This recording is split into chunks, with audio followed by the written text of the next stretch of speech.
Muy buenos días, amable radio audiencia. Sean bienvenidos a En Contexto Jurídico.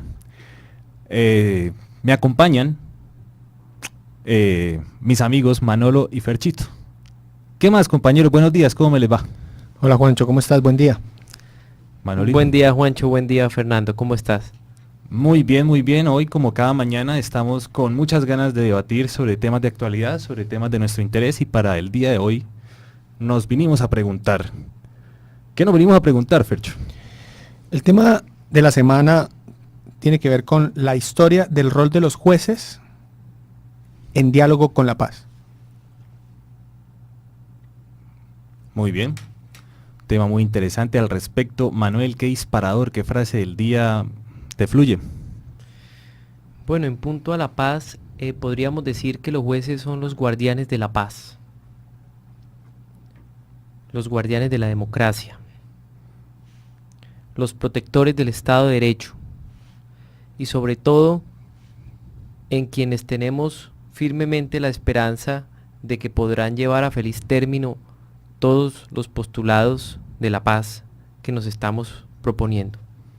Muchas gracias, Manolo. Sea de paso la oportunidad de saludar a todos los jueces de la República y decirles que confiamos en su labor y dependemos de su labor además. Fercho, ¿qué invitado tenemos para hoy? Hoy tenemos como invitado en el programa Contexto Jurídico al profesor Andrés Botero Bernal. Sí, ¿aló? El profesor Andrés Botero Bernal es profesor de la Universidad Santo Tomás,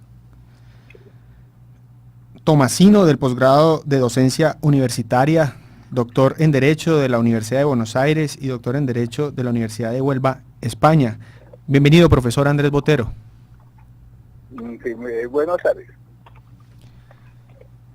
Profesor Botero, estoy aquí con el doctor Manuel Estupiñán, el coordinador del módulo público de la Universidad Santo Tomás, y con un jurista magíster en materia ambiental, el doctor Juan Diego Valdivieso.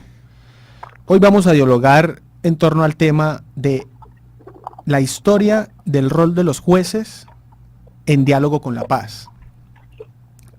Cuéntenos primero, profesor Andrés, su llegada a Bucaramanga a ser docente de planta de la Universidad Industrial de Santander y su ingreso a la Academia de Historia de Santander. Cuéntanos primero algo en principio sobre eso, profesor. No, pues una oportunidad que he disfrutado muchísimo porque incluso soy profesores en la Escuela de Filosofía y esto ha permitido pues un diálogo muy interesante de la historia, la filosofía y el derecho en esta escuela. La verdad estoy muy contento porque he podido realizar por fin este sueño interdisciplinario, porque mis proyectos de investigación giran justo en el punto de conexión de estos tres saberes, la historia, la filosofía y el derecho. E incluso una anécdota era que antes a mí los filósofos y los historiadores me acusaban de que yo era demasiado jurista, y en derecho me decían que yo era demasiado filósofo y demasiado historiador, y así en cada una de las áreas, y por fin logré pues como encontrar una escuela que avala institucionalmente mi forma de investigar, que es la de poner a interactuar tres saberes, y estoy la verdad muy contento. Profesor Andrés, nosotros en el módulo público y los estudiantes en la Universidad de Santo Tomás han encontrado muy interesante su artículo, su disertación en idioma portugués del texto relacionado con el análisis de la justicia poética De Martha Nussbaum. de Martha Nussbaum. Sí. Y usted ha estudiado y tuvimos también la oportunidad de examinar la conferencia en la Universidad Girona. de Girona en relación con ese rol de los jueces desde una perspectiva histórica. Empecemos por ahí, profesor Andrés, en relación con el tema de la semana. El rol histórico que han tenido los jueces en Colombia en diálogo con la paz. ¿Qué podemos pensar en torno a lo que va a ser a futuro el rol de los jueces en este escenario de posconflicto? Bueno, en primer lugar, frente a este trabajo de Martha Nussbaum, la propuesta que ella hace de humanizar a los jueces por medio de la literatura, pues ya se publicó una versión en español en una revista mexicana, porque como se había publicado inicialmente fue en portugués, pero ya existe una versión en español. Ahora, frente a esta pregunta tan pertinente que me haces, en primer lugar yo creo que incluso lo decía hace poco en un evento académico en el que se intentó sugerir que a nosotros los académicos nos falta trabajar muchos temas sobre, por ejemplo, el estado, sobre la relación entre el derecho y la paz.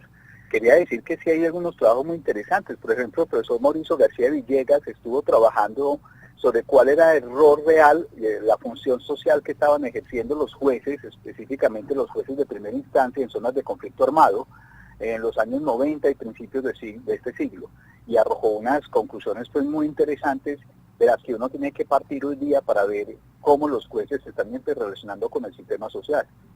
Otro asunto que hay que tener en cuenta es que muy buena parte de la academia jurídica, tal vez por herencia de lo que ha sido las investigaciones estadounidenses sobre el tema, trabaja mucho sobre cómo actúa el juez en realidad. No sé si compartirá mi apreciación, pero cada día son menos los trabajos académicos de qué dice la norma y cada día son más los trabajos académicos de cómo la norma circula entre los jueces, de cómo los jueces interpretan la norma, que eso me parece de un grandísimo valor. Y un tercer aspecto, frente a los jueces y la paz, pues bueno, realmente si bien los jueces van a tener un serio compromiso en caso de que llegue a producirse posconflicto, y así lo esperamos todos, también habría que tener en cuenta que los jueces no son el único actor en este asunto de poder verificar que haya un posconflicto relativamente pacífico y que nos lleve a mejores estadios.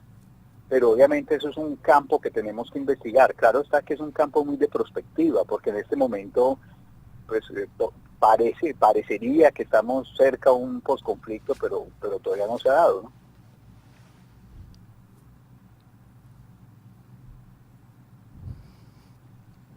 Bueno, doctor Andrés, habla Juan Diego. Quiero hacer una pequeña claridad. No soy magíster, soy candidato a magíster. No quiero que me pase lo que le ha pasado a ciertos alcaldes de Colombia. De Colombia, sí. Doctor Andrés, quisiera preguntarle de lo que nos ha manifestado. Si bien es cierto, cada nación tiene una visión diferente, un proceso diferente de manejar el posconflicto y de manejar sus problemas internos. ¿Usted nos podría decir de pronto qué nación ha llevado el posconflicto de una manera positiva y en la cual Colombia pudiera aprender de ella y tal vez aplicar algo para llevar a cabo en el caso de que podamos llevarlo adelante, el posconflicto?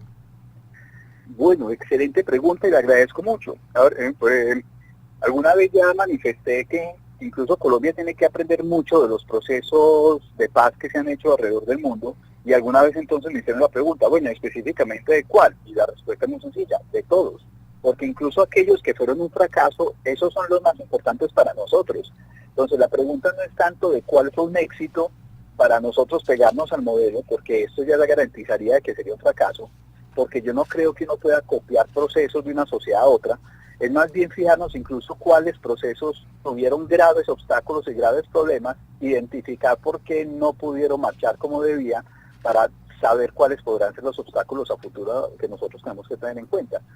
En ese sentido yo creo que todos los procesos que se han dado tienen que ser mirados con lupa, tanto los exitosos y mucho más los que no fueron exitosos.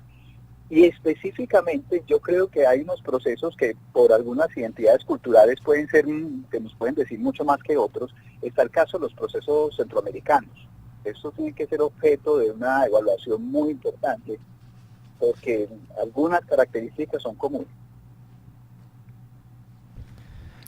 Doctor Andrés, aunque decíamos hace un momento que el juez no es el único protagonista del posconflicto, por supuesto y sin lugar a dudas, aquí todos los actores de la sociedad debemos quizá tener una visión compartida de futuro y de todos los retos que se vienen en ese sentido para que podamos asumirlos con idoneidad.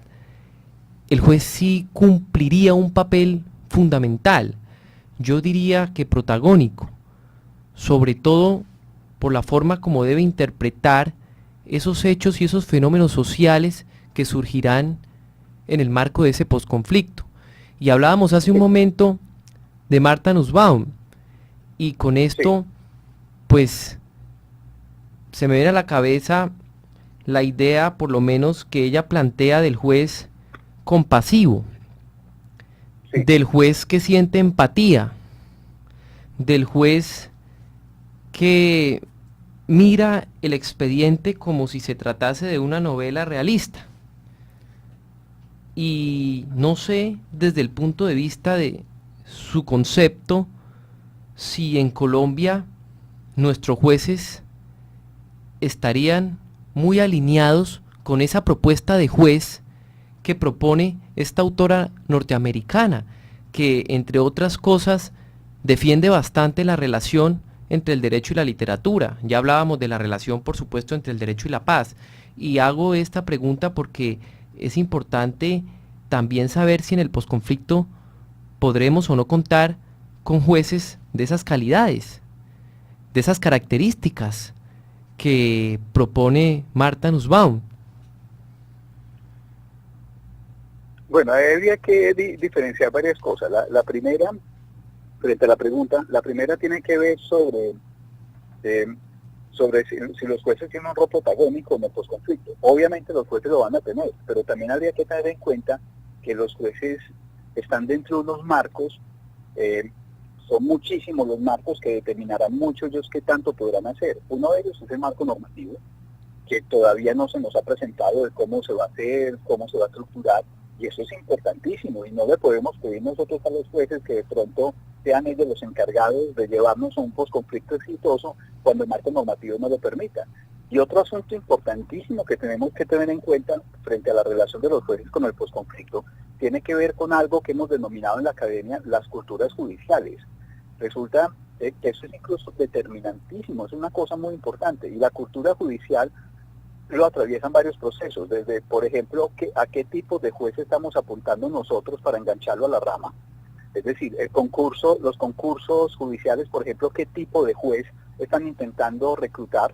Esto es fundamental para determinar la cultura y qué tipo de juez vamos a tener en el posconflicto, pero también elementos que tienen que ver, por ejemplo, con las relaciones de jerarquía, porque en fin de cuentas la rama tiene alguna estructura jerárquica.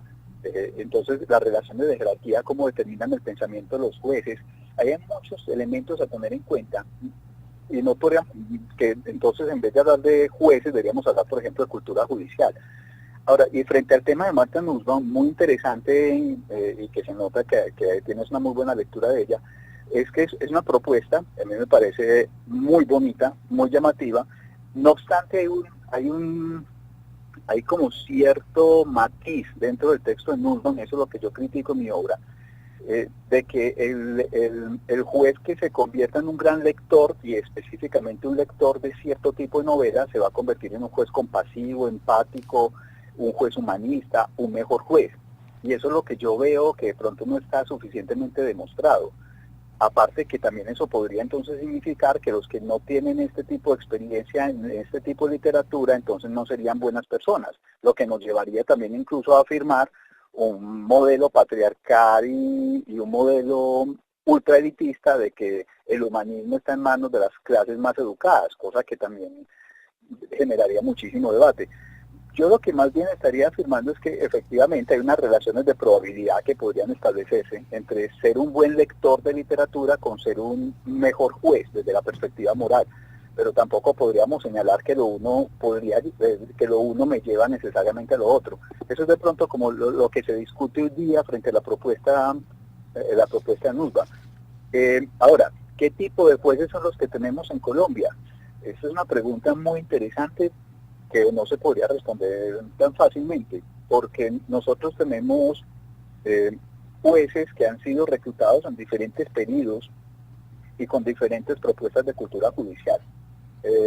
La verdad nosotros no tenemos una política unificada sobre qué tipo de jueces es el que necesitamos y qué tipo de jueces es el que estamos reclutando, y esto genera un gran variopintio en la rama. que también es normal, porque nuestro sistema jurídico ha tenido diversas fases y cada fase está intentando reclutar un tipo especial de juez. No obstante, generalizando, la formación del juez es demasiado técnica y a veces no es muy humanista, pero esto ya no es un problema de la rama, sino de algo mucho más grande, y es cómo estamos formando nuestros futuros abogados.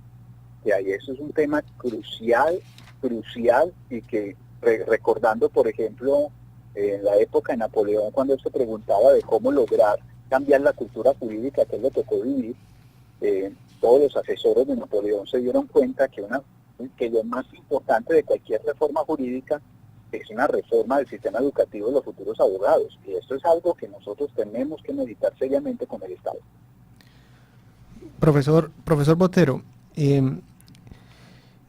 recientemente, en diálogo con el doctor Diego Eduardo López Medina, en un programa anterior, él nos afirmaba que este año, otra vez, tendremos una justicia en crisis, porque a la justicia se le están trasladando o se le están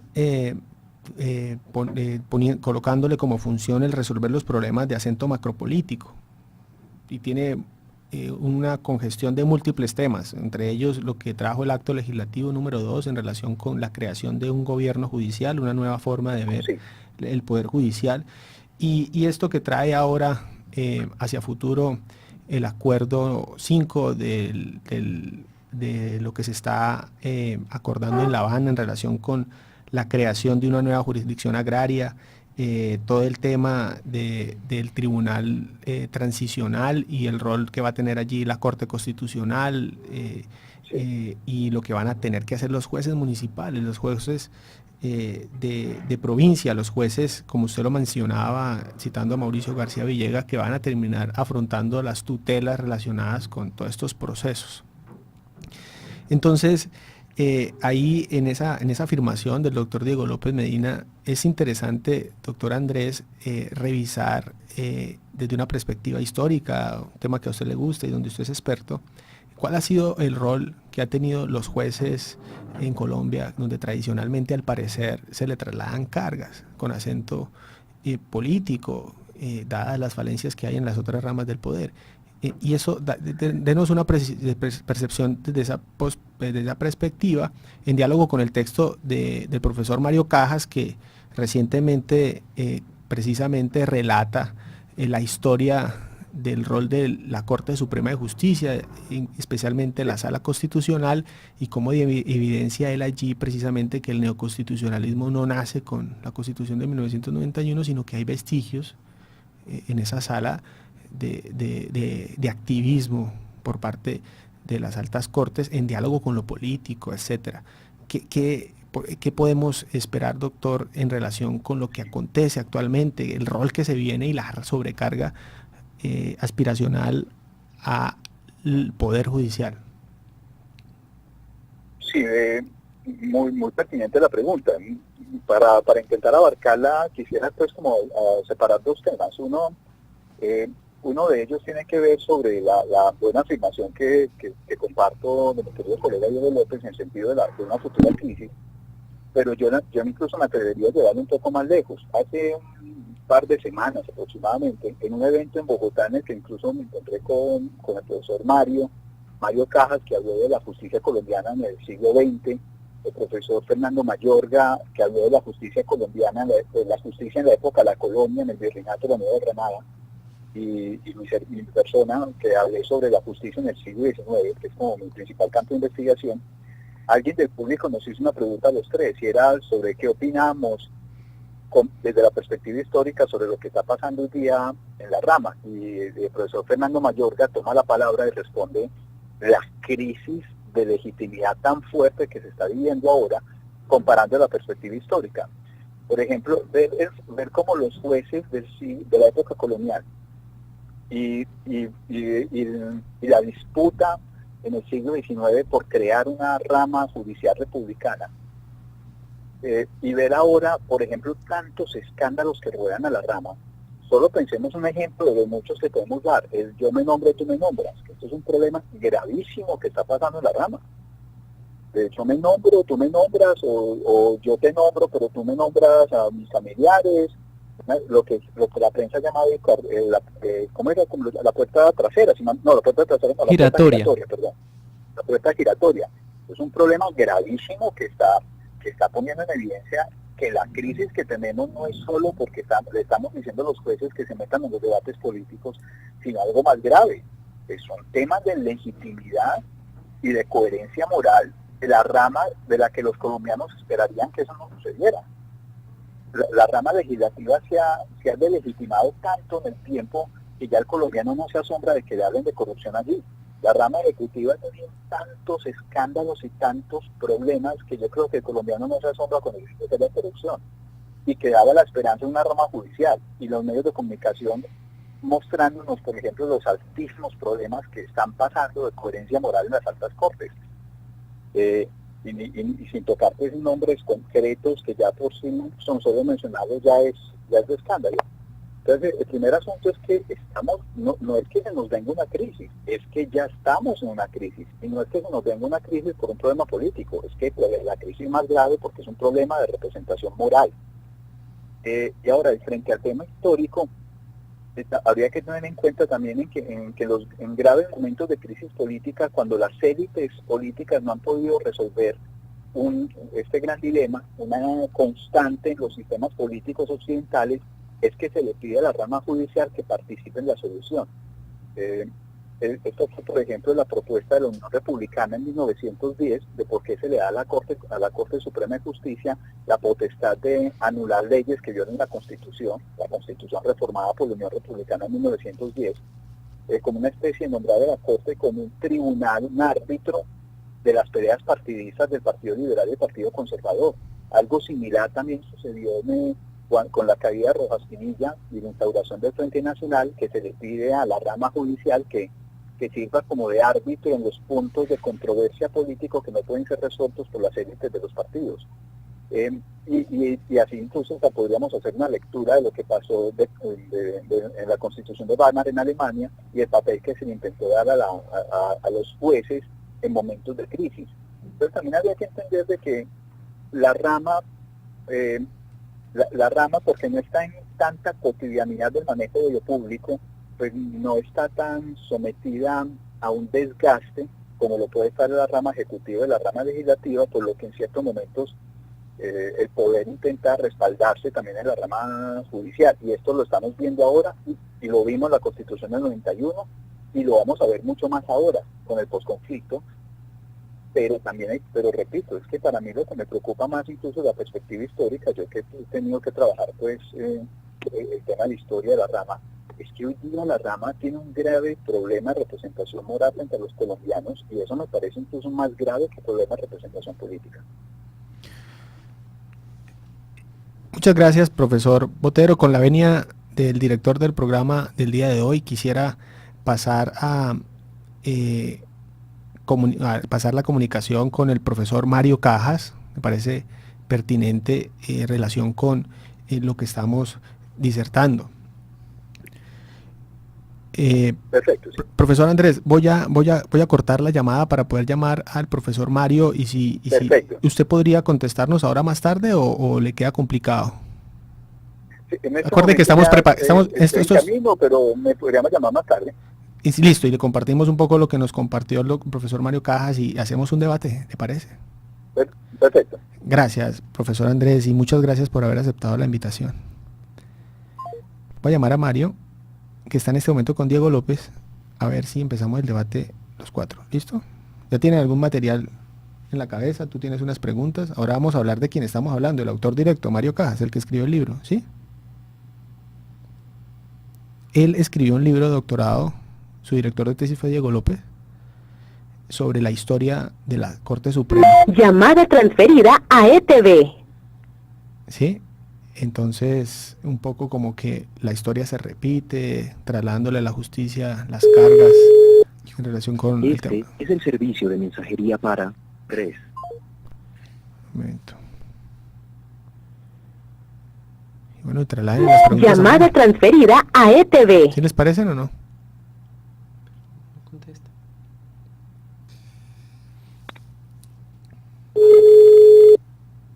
Este es el servicio de mensajería para 3. 0, 0, 4.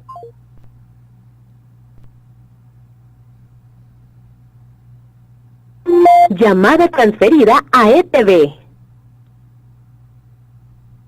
Ya sigamos con Andrés. Si no me contesta ya. Me hace la pregunta y imagino que lo que acaba de decir queda borrado. Listo. Este es el servicio de mensajería. Pero, ¿será que el doctor Andrés ya está ocupado? Ah, no contesta. Llamada transferida a ETV. ¿Qué le ha dicho Mario, el viejo Mario? Que a las 5:30. Es que empezamos tarde, marica.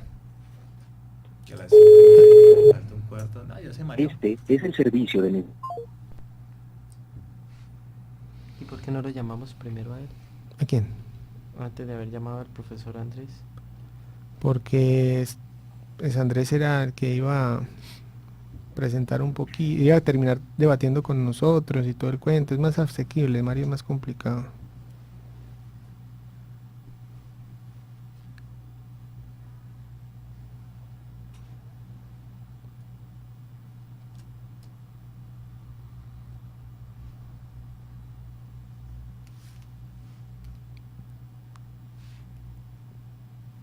Esto queda grabado. Hola, bebé. Ya voy para allá.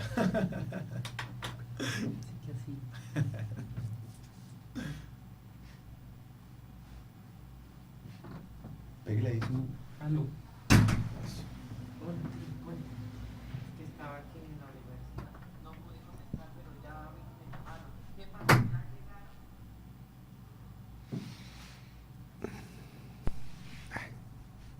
Mario. Se mareó. Llamada transferida a ETV. Ah, normal. Lástima. El tema de los contactos, cuando estemos al aire, tiene que ser inmediato.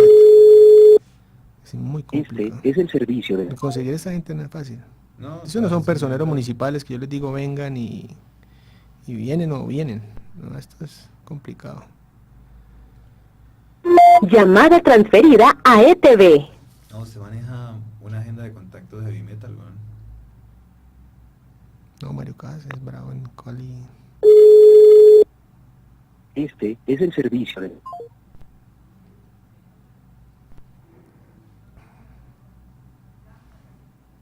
Llamada transferida a ETV.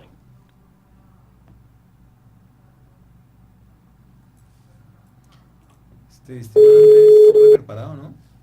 ¿Andrés? Este es el servicio de mensajería para 3. 2 doctorados. Sí, qué mal parido. Y bueno, y la maestría que tiene y las especializaciones y todo el cuento.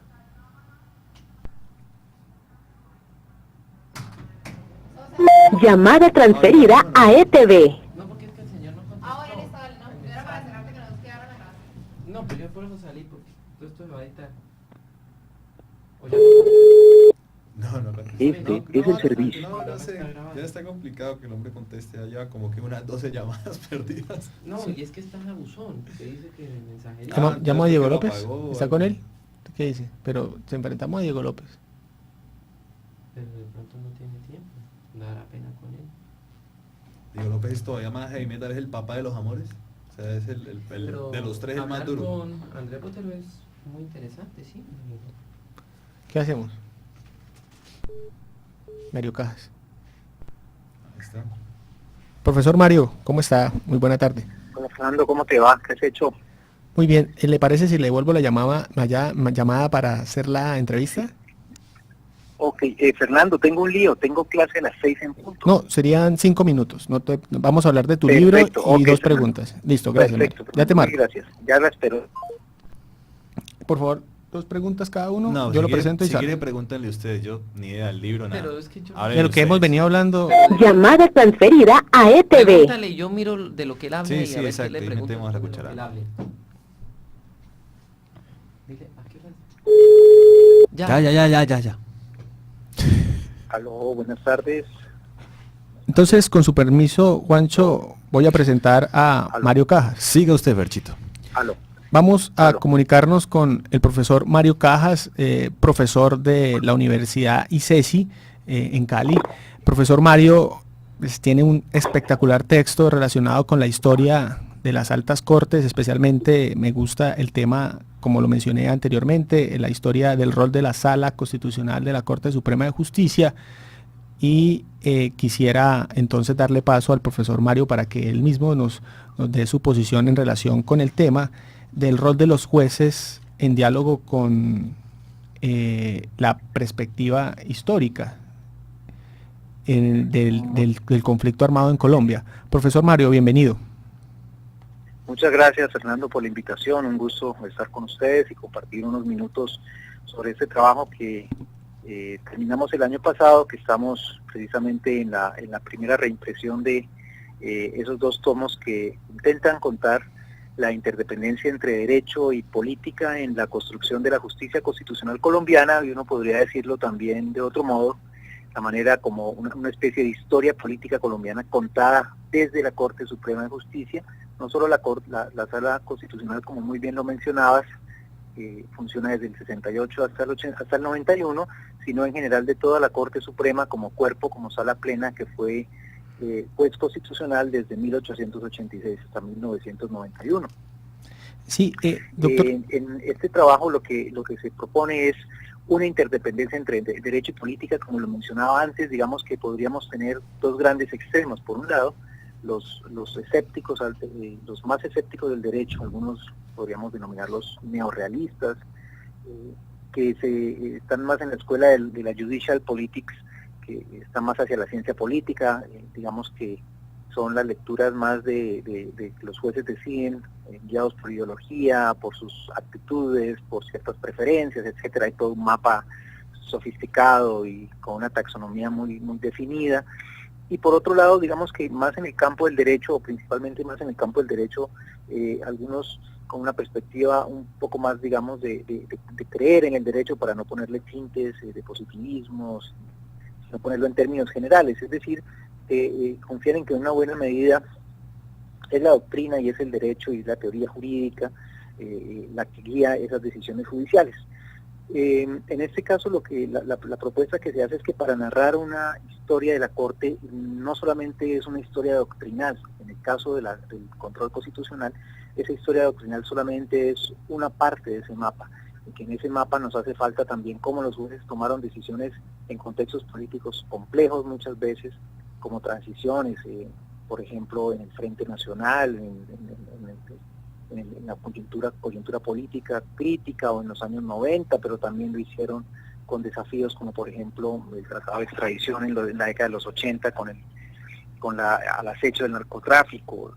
Es decir, que hubo situaciones en donde la decisión de los jueces generaba un impacto político fuerte, estaba en el centro del debate político, pero al mismo tiempo también esta historia cuenta cómo los jueces, como la Corte Suprema de Justicia, en momentos en donde ese contexto político no era tan complejo, o que al menos no tenía unos desafíos tan fuertes, ahí también avanzó la doctrina. Es decir, que no podemos tener una narrativa tan plana diciendo que todas las decisiones estuvieron movidas por la política y que fue el contexto político, pero tampoco que fue solo la doctrina, de manera que la narrativa lo que cuenta es esas cadenas, esos lazos de interdependencia, e intenta hacerlo pues sin caer en la simplificación de que las decisiones fueron políticas, pero tampoco con una confianza irredenta en que es el derecho el que mueve las decisiones de los jueces.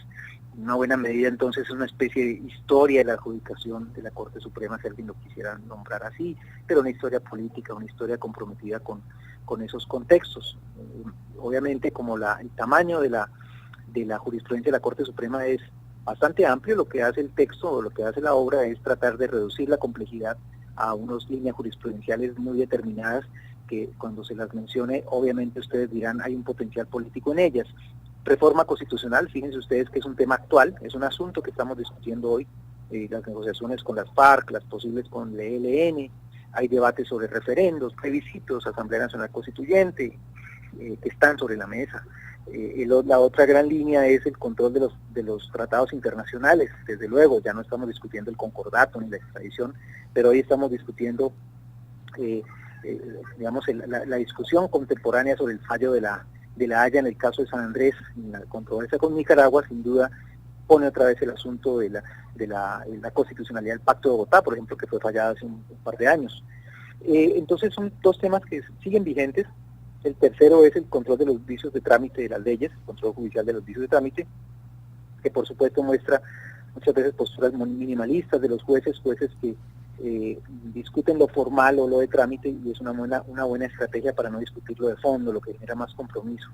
Permite un comportamiento estratégico o simplemente un debate doctrinal muy fuerte sobre los trámites y sobre los procedimientos de las leyes.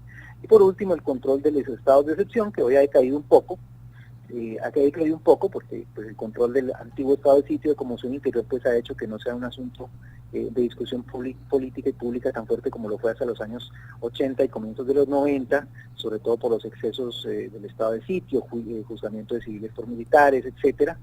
Esas cuatro líneas, entonces uno son líneas transversales que por supuesto atraviesan todo este periodo grande entre 1886 y 1991, que nos muestran tanto la Corte actuando la Corte como un actor político, pero no como un actor político cualquiera, sino un actor político que tenía que justificar sus fallos, tenía que justificar sus decisiones porque le hablaba a una comunidad de juristas, a una comunidad interpretativa.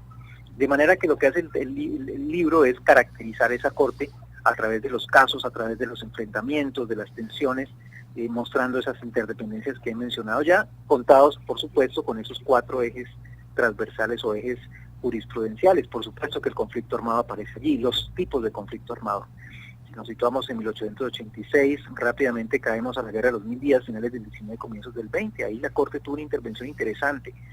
El golpe de estado de Marroquín a San Clemente, que en una buena medida es causada por ese conflicto de la guerra de los 1000 días, que ahí aparece narrado con detalle, en donde la Corte curiosamente ejerce como juez constitucional de oficio, declarando la constitucionalidad de un decreto que no tiene nada que ver con el golpe militar de Marroquín, pero que sí legitima al vicepresidente Marroquín, quien se ha tomado el poder, derrocando al presidente San Clemente, y es una constitucionalidad de oficio, donde la Corte establece un juicio de constitucionalidad abstracto, hace un control con respecto a la Constitución, y como digo, es con un efecto legitimador, y es una primera importante posición de la Corte como juez constitucional.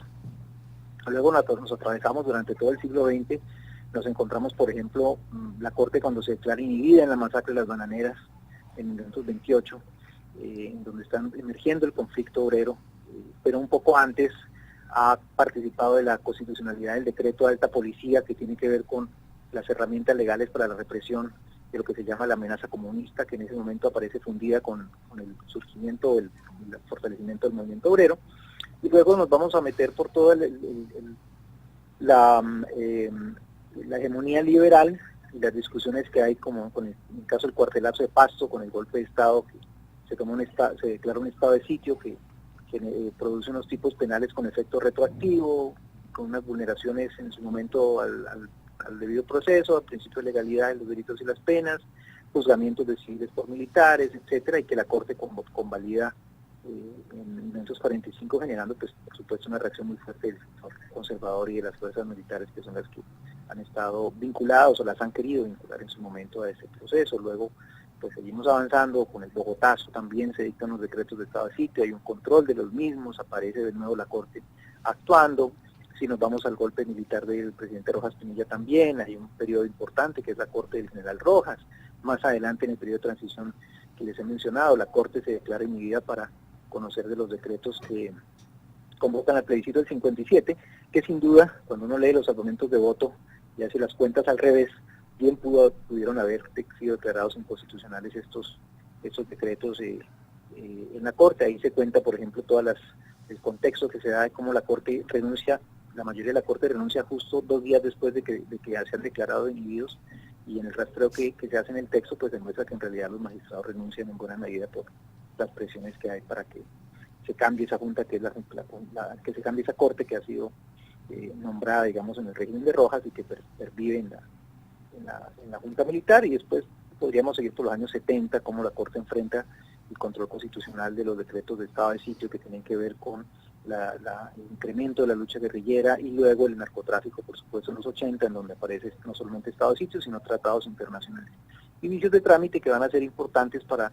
entender cómo la Corte declara inconstitucionales reformas importantes como la electoral del 77, que tiene un contenido y un sentido político muy alto, la reforma también del mismo año, del 77, constitucional, que declara inconstitucional en el 78, la también inconstitucional del 81, la del 78 y del 81, que tienen que ver con una reforma muy profunda al sistema, a la administración de justicia, que toca directamente a la Corte, que le intenta cortarle algunos de sus poderes, creación de la Fiscalía, creación en el 77 la idea de una Corte Constitucional, pero luego en la reforma del 79, que se declara inconstitucional en el 81, el fortalecimiento de la Sala Constitucional de la Corte en detrimento de la Sala Plena, que era la que ejercía el control constitucional realmente, hasta llegar, por supuesto, a los finales de los 80, el Palacio de Justicia, como la Corte pues termina afectada por el Holocausto, cómo la reconstruyen, cómo tiene que enfrentar ese nuevo momento, esa nueva etapa de resurgir de las cenizas, y finalmente pues el control de los tratados, el control de los decretos que dan paso, decretos de estado de sitio que dan paso a la Constituyente del 91, con el cual termina el control constitucional de la Corte. Muy apretadamente ese sería como la narración sintética de esta propuesta de la historia de la Corte Suprema. No, profesor Mario, de verdad muchísimas gracias por precisar y prácticamente detallar muy bien. Señor. ¿Sí, profesor Mario? ¿Profesor Mario? ¿Profesor Mario? Aló. ¿Aló? ¿Profesor Mario? ¿Profesor Mario? Doctor Mario. ¿Aló? Por ahí de pronto fue. No, ahí está. ¿Mario? Pero todavía está la llamada. Fernando, Ahí está. ¿Sí me escuchas, Mario? Te escucho. Bien. Sí. Profesor Mario, muchas gracias por esa reseña precisamente de lo que es su tesis doctoral, dirigida, valga decirlo, por el jurista Diego Eduardo López Medina, que nos invita precisamente a consultar ese texto que incluso está en la biblioteca de nuestra universidad, la Universidad de Santo Tomás. Profesor Mario, una pregunta final para entrar a nuestro debate, si quiere, con una respuesta corta. Sí, dime. El tema es el siguiente. ¿Qué decirle al ciudadano con base a esa excelente diálogo transversal entre la historia, la función del juez y el tema político? ¿Qué decirle al ciudadano respecto a qué se viene en relación con el rol de los jueces y el posconflicto? Y cuando digo jueces, no solamente sería la Corte Constitucional, sino el juez de Cimitarra, el juez de Bucaramanga, el juez de Tibú, etcétera. ¿Qué decirle al ciudadano en relación con el rol de los jueces y lo que viene con el posconflicto? Yo empezaría por decir que ya estamos viviendo la acción de la justicia en el posconflicto. Si uno revisa, o mejor, en transiciones más que posconflictos, uno revisa la actuación que han tenido los jueces, tanto la Corte Suprema, la justicia ordinaria en general, frente a fenómenos propios del conflicto, pues realmente sí uno puede notar que hay un sello en donde se reconoce esa realidad. Uno puede ver las transiciones, por ejemplo, con el Frente Nacional, con la Guerra de los 1000 días y de manera más contemporánea, pues con toda la jurisdicción de justicia y paz. Sin duda, los retos ahora son más grandes por el tamaño de la negociación, el tipo de negociación, los efectos de ese posconflicto, pero uno en general ve una justicia que se ha venido preparando. A veces pues perdemos de vista que la gran mayoría, es decir, a veces nos concentramos en las grandes ciudades y cómo funciona la justicia, pero realmente los jueces que enfrentan la realidad del conflicto en las zonas más apartadas, en las zonas más complejas, pues tienen ya un trabajo de campo y una comprensión de los fenómenos que creo que es importante tener en cuenta, y que ahora va a venir toda una nueva institucionalidad, que tampoco es tan nueva porque el país también se ha venido preparando. Uno puede entender que hay una institucionalidad de víctimas, de desplazamiento, de reinserción, es decir, hay una institucionalidad que ha venido realmente trabajando el posconflicto de alguna manera.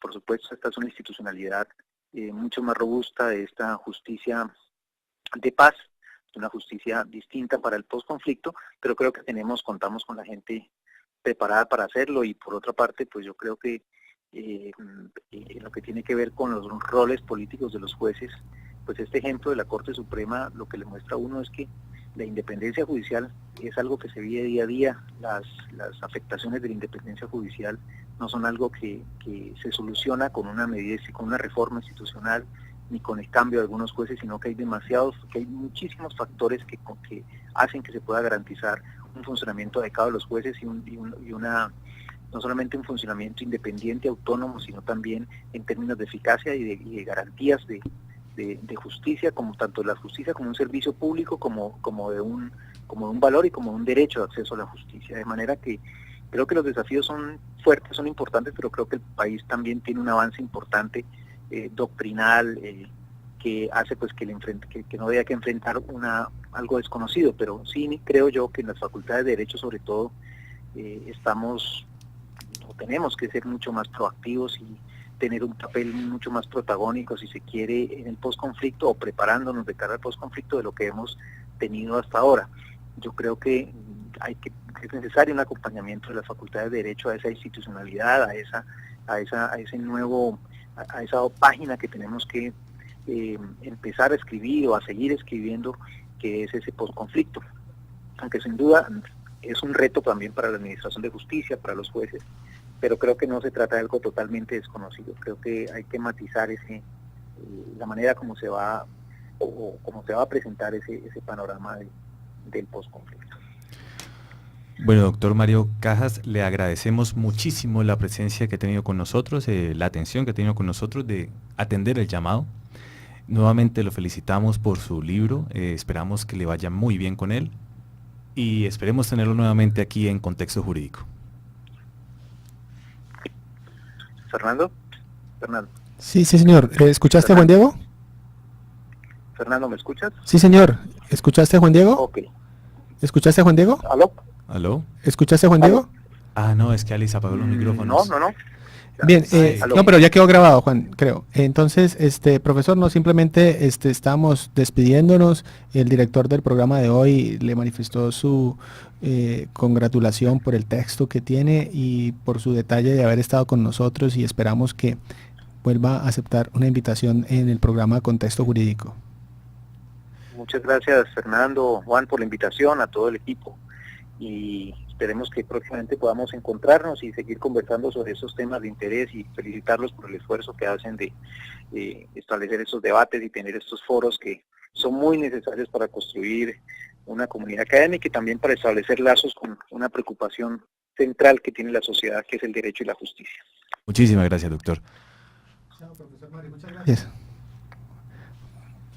No le interrumpimos más tiempo. Gracias, profesor Mario. Aló. Bien, voy a marcarle entonces a Andrés y empezamos el debate. Entonces dale paso al debate tú, ¿sí? O sea, tú dices, bueno, empecemos. Y Andrés se conecta inmediato, él es bien. Listo. Espérate un momentico, le marco y arrancamos. Alex, ya nos escuchan a los otros, o sea, la persona que está hablando por teléfono ya nos escucha. Minutos, profesor, para que nos acompañe. Perfecto. Diego. Bueno, a estas alturas del programa vamos a abrir el espacio del tradicional debate respecto del tema de hoy. Hemos tenido puntos de vista muy interesantes, unos disparadores que en definitiva hacen reflexionar y plantean más dudas que soluciones realmente, y lo cual es muy bueno porque de esta manera se construye sociedad. Entonces, abriendo el debate, bueno, me tomo entonces la libertad de hacer una pequeña apreciación, porque lo que decía el doctor Andrés sí me quedó sonando bastante respecto de la cultura judicial y la crisis judicial. Es difícil el momento en el que pasa en estos momentos el poder judicial en cuanto a la deslegitimación que tiene actualmente respecto con el ciudadano. Y entonces quisiera preguntarle a todos los aquí asistentes, a todos mis compañeros, ¿será que entonces se requiere una reestructuración de la rama judicial pensando en el posconflicto o va más allá de solo el posconflicto? Yo pienso, Juancho, al respecto que pues hay una reforma que no se ha materializado, que es la del acto legislativo número 02 del 2015.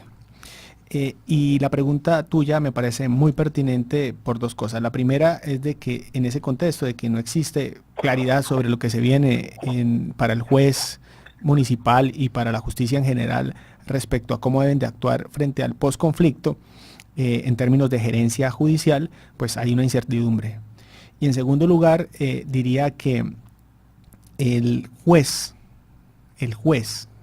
territorial de la zona del Carare, por ejemplo, el juez que va a asumir las tutelas en relación con problemas de posconflicto territorial, el juez municipal, pues dependerá mucho es de las nuevas generaciones, de sus sustanciadores, que comprenden que el juez de tutela municipal puede recepcionar problemas de posconflicto en sede de tutela. Porque la conciencia judicial actual, diría yo, podría, por lo menos en un amplio margen, no entraría en conflicto sobre si son o no competentes para entrar a mirar aspectos territoriales relacionados con la justicia transicional. Entonces, yo pienso que es el momento de que los estudiantes de las facultades de Derecho que ya están en diferentes lugares, pues, y a que han sido formados con estos nuevos enfoques de estudio del derecho, con la Constitución, con la filosofía, etcétera, con la historia, como lo mencionamos ahora, pues de que salgan precisamente a coadyuvar en lo que va a ser el posconflicto. Pero un marco, claro, sobre cómo van a entrar a funcionar los jueces, no lo hay. Hay incertidumbre.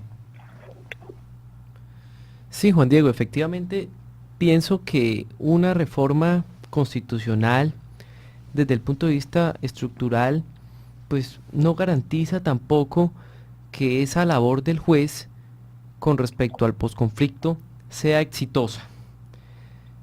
Esto es un tema de valores, la crisis de la justicia, el desprestigio de algunas instituciones es algo que depende de la ética y de la moral, como hace un momento aludía el profesor Andrés Botero a la crisis moral, depende de la moral de cada quien. Las instituciones finalmente terminan siendo los hombres que las encarnan. Y si esos hombres que encarnan las instituciones no son virtuosos, vamos a advertir todo este tipo de problemas y escándalos que se presentan y que se han denunciado con relación a esas instituciones. Entonces, esto es un problema, diríamos, de las virtudes del ser humano. Y el juez como ser humano, por supuesto, que debe ser un servidor público con virtudes. Ahora, la pregunta que yo hago es, ¿podremos estar preparados para asumir este contexto del posconflicto cuando las facultades de derecho no nos están educando para el posconflicto? Finalmente, este tema del posconflicto es reciente, es relativamente nuevo. Y en las facultades de derecho, los programas de estudio, pues si vemos 5 años atrás, 4 años atrás, yo los invito a que revisemos todos los planes de estudios de las facultades de derecho del país, a ver en cuáles encontramos énfasis o acentos especiales desde el punto de vista disciplinar que nos lleven a aportarle algo al posconflicto. Es hasta el momento en que el país se está dando esa discusión y que la academia se está preocupando y está volteando sus ojos frente a ese tema, y creo que de darse ese escenario del posconflicto nos ha cogido mucha ventaja, porque en la formación de nuestros estudiantes, por lo menos en los que están a portas de graduarse, no hemos podido fortalecer algunas competencias que pudieran contribuir a ayudar en ese posconflicto. Doctor Andrés, ¿qué comentario le merece en este tema? Bueno, comparto dos cosas de lo que se ha dicho. La primera, que quiero hacer mayor énfasis. Yo creo que es urgente urgente, yo creo que ya muy pocas voces se atreverían a decir lo contrario, de que la justicia nuestra tiene que ser reformada rápidamente a la luz constitucional. Pero el problema es mucho más de fondo. El problema es moral, es gravísimo el problema moral por el que estamos atravesando. En las altas cortes, hombre, han perdido la dignidad, hay que decirlo. Se ha perdido la dignidad y eso está generando una erosión de la representación moral del ciudadano frente a sus altas cortes, que era de lo poco que quedaba de representación moral frente a una institucionalidad que está en el pantano de la corrupción, una cosa que me preocupa muchísimo, cosa que por demás incluso alguna vez investigándolo, yo me atrevería a pensar que esto viene de un diseño constitucional que confió demasiado en un legislador, la Constitución del 91, y que permitió que el presidente entrase también fuertemente vía Consejo Superior de la Judicatura a politizar la rama. Pero bueno, eso ya es otro asunto, meditar sobre quiénes podrían ser los culpables de estos bochornosos incidentes que están pasando en las altas cortes. Pero el tema es moral, o sea, el tema no es solo una reforma de la estructura, porque ¿de qué serviría reformar la estructura? ¿De qué serviría reformar las altas cortes? ¿De qué serviría una reforma sobre el tema de las competencias, sobre el tema procesal? Si los mismos hombres que van a estar allí van a ser hombres que se van a dejar presionar, por ejemplo, que van a perder su independencia y su autonomía a partir de una puerta giratoria. No serviría de nada. Y el segundo asunto que comparto plenamente con los otros expositores tiene que ver con el tema de las facultades de derecho. Tenemos que mirar, es que las culturas judiciales, y yo había colocado el ejemplo de lo que sucedió en la época de la cultura napoleónica y específicamente con los decretos de intervención de las facultades de derecho en la época francesa entre 1804 y 1808. Los franceses nos dejaron en claro algo: las culturas judiciales se reforman fundamentalmente con cambios estructurales en los sistemas de formación de los nuevos abogados. Y en este momento nosotros tenemos que empezar a juzgar cómo es que estamos formando los abogados. Otro asunto que es gravísimo y que hay que empezar a colocar el dedo en la llaga: estamos formando demasiados abogados, demasiadas facultades de derecho, demasiadas, mucho más de lo que la sociedad necesita. Estamos problematizando muchísimo a partir de la emisión de tantos abogados y muchos de ellos mal formados. Una sociedad que debería estar buscando otras alternativas diferentes a las del litigio para la resolución de sus conflictos. Ese es otro tema que es gravísimo, incluso que una altísima responsabilidad del Estado. La proliferación excesiva de facultades de derecho, y muchísimas de ellas con mínimos de calidad, lo que vulgarmente se llama universidades de garaje, y que eso sumado a un sistema de formación de la cual yo estoy profundamente decepcionado, en el que no estamos formando bien realmente, y es que ni siquiera estamos formando bien para el ejercicio profesional, mucho menos para un posconflicto. Yo creo que entonces pensar los problemas de la cultura judicial, que es lo que yo estoy llamando la atención, no es solo a partir de una reforma de la estructura constitucional, sino que tiene que ser muchísimo más fuerte. Bueno, yo diría, Juancho, respecto a esas dos posiciones donde parece ser hay consenso, que es el tema del problema de la legitimidad de las altas cortes o de la justicia en general, dado tantos escándalos que ha tenido recientemente, que todos conocen, y en relación con la tesis que presenta aquí Manolo y que el doctor Andrés también resalta en relación con el rol de las facultades de derecho en todo esto. Yo diría dos cosas un poco para polemizar y para afianzar lo que yo dije. Y es el tema de que es que la justicia o el rol en este momento de una perspectiva de mirar hacia dónde va el rol de la justicia, va a tener un enfoque territorial. Yo pienso que sí, las altas cortes van a entrar en diálogo tal vez con algunos temas macroestructurales relacionados con lo que va a ser la justicia transicional o el juez transicional. Pero el juez territorial va a jugar un papel clave, importante, así como lo está jugando hoy en el tema de los concursos de mérito. El juez territorial, el juez municipal, va a ser el que va a analizar el contexto y va a entrar a mirar y va a entrar a fallar muchos casos. Y nos vamos a llevar una sorpresa porque esos jueces municipales cada vez vienen pues prácticamente citando o estructurando sentencias muy al estilo de la Corte Interamericana y de la Corte Constitucional. Vienen personas o hay jueces ya capacitados, o digo yo, sustanciadores allí diciendo qué es el derecho y cómo debe de resolverse los casos.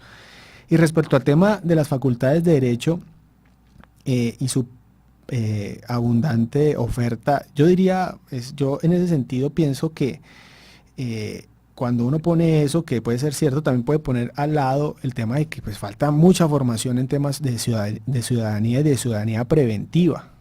Entonces, si hace falta, habiendo tantas facultades de derecho, fortalecer ese rol del ciudadano preventivo, el ciudadano que cuestiona, el ciudadano que analiza, que normalmente lo hace es el abogado que tiene la familia y entonces lleva los temas a la mesa de la casa porque está estudiando estos temas.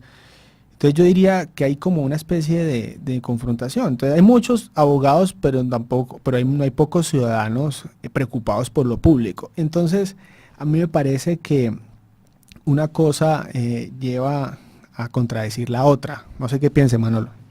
No, totalmente. Mira, yo creo que...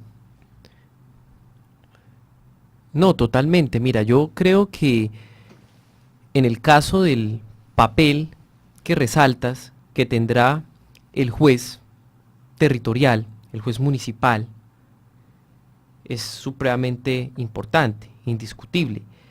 Es más, finalmente quien está más cercano a su comunidad, quien conoce de primera mano los problemas de convivencia de una región, es precisamente el juez del municipio, más que incluso los magistrados de las altas cortes.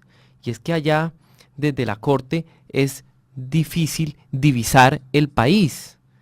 Cuando se toman decisiones solamente desde el escritorio, pues sin divisar de pronto las problemáticas que en cada región del país pueden ser tan disímiles, tan sui generis, tan particulares, pues son decisiones que se toman en las altas cortes, pero que muchas veces todos los ciudadanos no nos podemos llegar a ver reflejados en ellas. Y a mí me parece que la justicia territorial, como la llamas, Fernando, entra pues a cumplir un papel supremamente indispensable, porque es el juez en cada región, en cada distrito, en cada contexto, el que puede interpretar y el que puede entender de una manera más próxima su sociedad, sus coterráneos. Entonces, sin lugar a dudas, si lo que quiere sostener es que en el posconflicto debemos resaltar el papel de los jueces de base y no tanto de las altas cortes, estamos de acuerdo, por supuesto. Y frente al asunto de las facultades de derecho, creo que estos son fenómenos cíclicos. Pasa nomás con el tema de las escuelas del derecho, del positivismo. Ejemplo, Constitución del 91. Muchas personas hoy que están en su investidura de jueces, que tienen jurisdicción, que tienen competencia, que ejercen la judicatura, pues fueron formadas, diríamos que bajo una fuerte influencia de la escuela positivista y no en vigencia de la Constitución del 91, sino de la del 86. Y vemos que pues, su manera de aplicar el derecho es muy enfocada hacia el tecnicismo. Estamos viendo que pues en este momento, con los precedentes de la Corte Constitucional, pues ya la ley no es prácticamente lo único que se tiene en cuenta para resolver los casos que se someten a la jurisdicción. Pero, sin embargo, vemos personas, vemos jueces que han sido formados en esas escuelas, con esas tendencias, y aún pues siguen pensando que la ley es la única herramienta para resolver los casos. Lo mismo nos va a pasar con el posconflicto. Esto es un proceso y yo creo que tendrá que madurar como todo proceso. y estaremos hablando de varias generaciones para que podamos realmente decir que tenemos jueces preparados y competentes para asumir los retos que implica el posconflicto. Debe suceder esa transición porque se trata de un proceso complejo y en este momento tenemos jueces que aún, por no decir muchos de ellos, por no hablar de una gran mayoría, en nuestra región fallan con base en el tenor literal de las reglas. Y lo mismo sucederá con nuestros estudiantes de Derecho cuando no los hemos preparado para los retos de ese posconflicto. Bueno, sí, respecto a ese tema sí tengo que decir varias cosas. La primera, quisiera retomar en un principio cuando estábamos hablando de la labor del juez y de la crisis judicial y por qué está tan deslegitimada. Me parece que en un principio la labor del juez en la sociedad es juzgar. Normalmente uno en la sociedad juzga, digamos, uno habla X y Y, estamos hablando y empezamos a juzgar a D, que es que se llama el deporte de rajar, que se llama que es el deporte coloquial del colombiano. Bueno, a los jueces le pagan por eso. Entonces, si va a tener la labor titánica de juzgar, lo mínimo que tiene que tener es moral para imponer el ejemplo. De esta manera, entonces, cuando me juzga alguien y veo que con su ejemplo tiene la potestad y tiene el peso para juzgarme, pues eso lo legitima y entonces eso lo entiendo.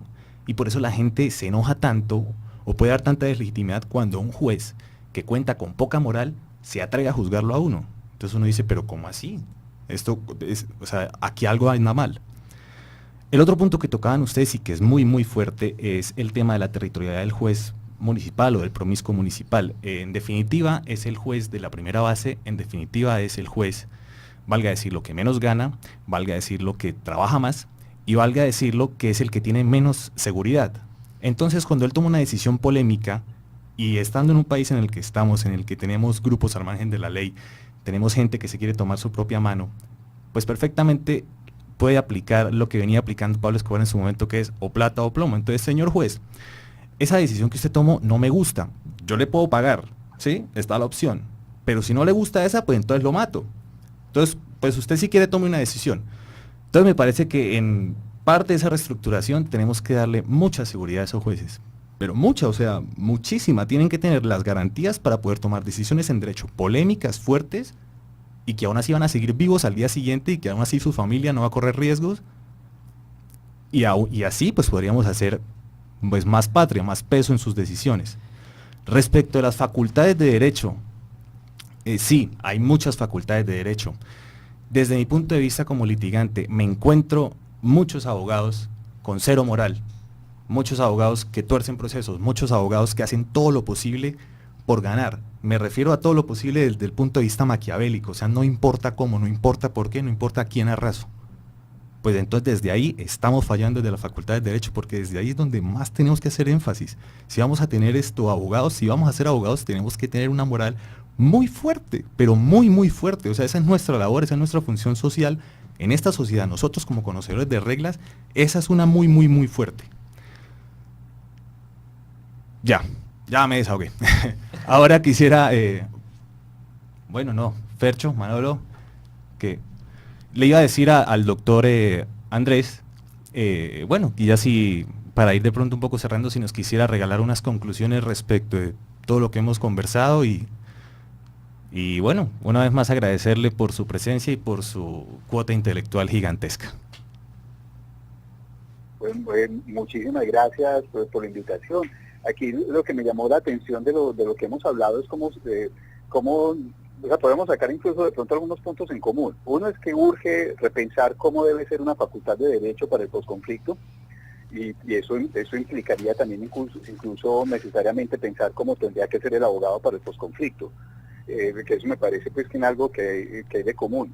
Otro asunto es frente a la legitimidad moral que necesita la rama para poder desempeñar las funciones que se le van a venir. Claro está que en este aspecto, si bien la rama va a ser protagonista y que el juez, por ejemplo, vía acción de tutela ha servido muchísimo a la sociedad, también habría que dejar algo también en claro, y es que la resolución de los graves problemas políticos y económicos del país no se las podemos dejar al juez, ni mucho menos al juez vía tutela, porque eso a la larga terminaría por legitimar la propia rama judicial.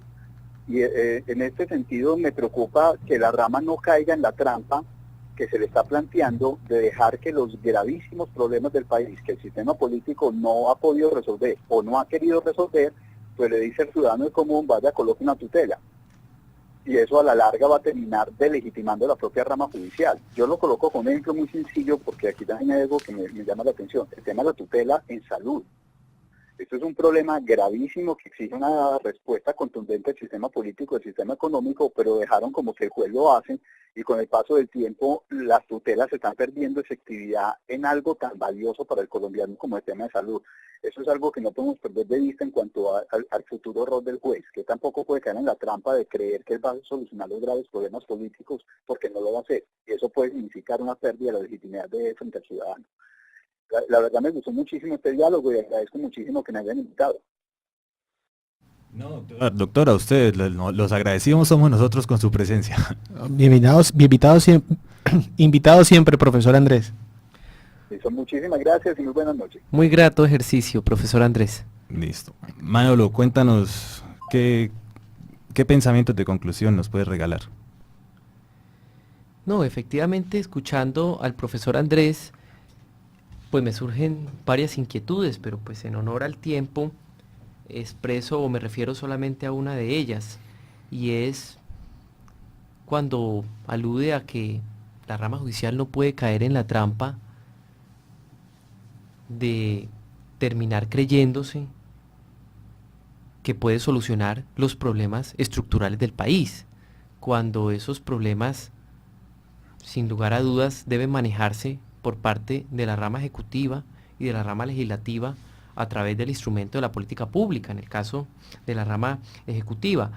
Sin embargo, pues lejos de desprestigiarse la rama judicial, me parece que coge prestigio cuando, a pesar de esas vicisitudes, de esos problemas estructurales que tiene el país, pues el juez constitucional concede los derechos que le corresponden al ciudadano, porque finalmente, si uno mira la Constitución política en su artículo 2, en lo que atañe a los fines esenciales del Estado, pues todas las autoridades de la República están instituidas para garantizar al ciudadano la protección en sus derechos, en sus bienes, en su honra, y pues ante la ausencia de una política pública y ante la gravedad precisamente de la situación, por ejemplo, en materia de salud, los jueces han tenido que empezar a conceder este tipo de derechos a los que tiene, obviamente, pues, vale la redundancia, derecho un ciudadano y que el Estado le ha negado. Entonces a mí me parece que puede verse como una trampa si lo que queremos es sostener que se estarían desnaturalizando las funciones o el rol de cada uno de los actores al interior del Estado de Derecho, pero de la misma manera puede verse de forma muy positiva, porque al ciudadano hay que darle una respuesta, y el ciudadano no puede quedarse de brazos cruzados mientras la rama legislativa, la rama ejecutiva y la rama judicial se botan la pelota diciendo esto no es competencia mía, esto no es competencia mía.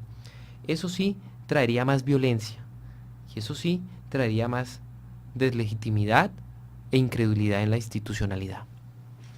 Fercho, regálanos tus conclusiones, por favor. Bien, yo quisiera aprovechar este espacio, estos 2 minutos, para invitar al ciudadano que nos escucha a reflexionar sobre el rol de la justicia hacia futuro en relación con el posconflicto. Pero quiero invitar a esa reflexión desde lo que es la transmisión de un video. Regálamelo, Alice, porfa.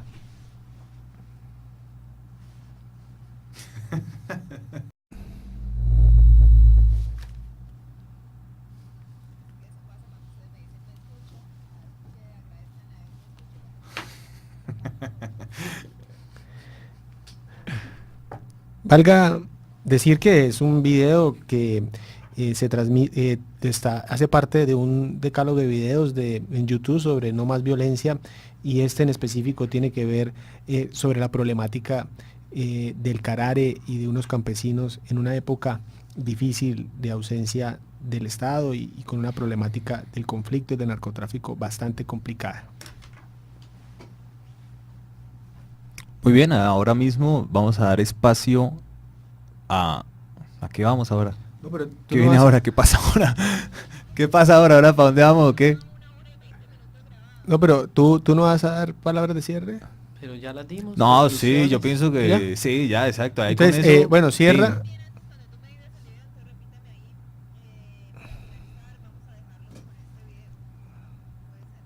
No, tiene que seguir la canción tuya. Ah, entonces,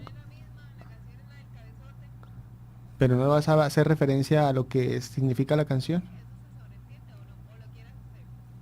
no, pero Alice, con esa actitud no sé si hacerlo.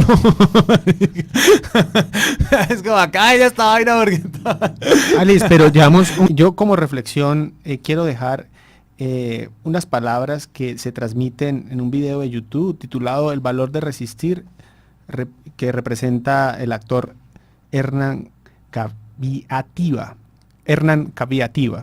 en relación con el hombre fundador de la Asociación de Trabajadores Campesinos del Carare.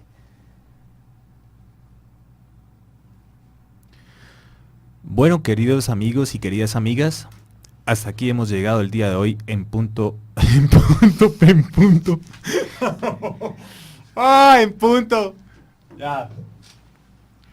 Hernán Caviativa. Hernán Caviativa. Bueno, queridas amigas y amigos, hemos llegado al final de nuestro programa En Contexto Jurídico. Nuevamente agradecer su sintonía y nos veremos el próximo viernes a las 7 de la mañana. Juan Diego Valdivieso, Fernando Guerrero y Manuel Estupiñán. Chao. Digan algo. Y la canción. Ah, sí, listo. Gracias. Sí. Muchas gracias y hasta entonces. Los dejamos con la canción Toda bala es perdida del autor César López, interpretada con Fonseca y que ha sido nuestra, no quiero decir nuestro himno, pero nuestra canción insignia, por decir. Por supuesto, está en el cabezote.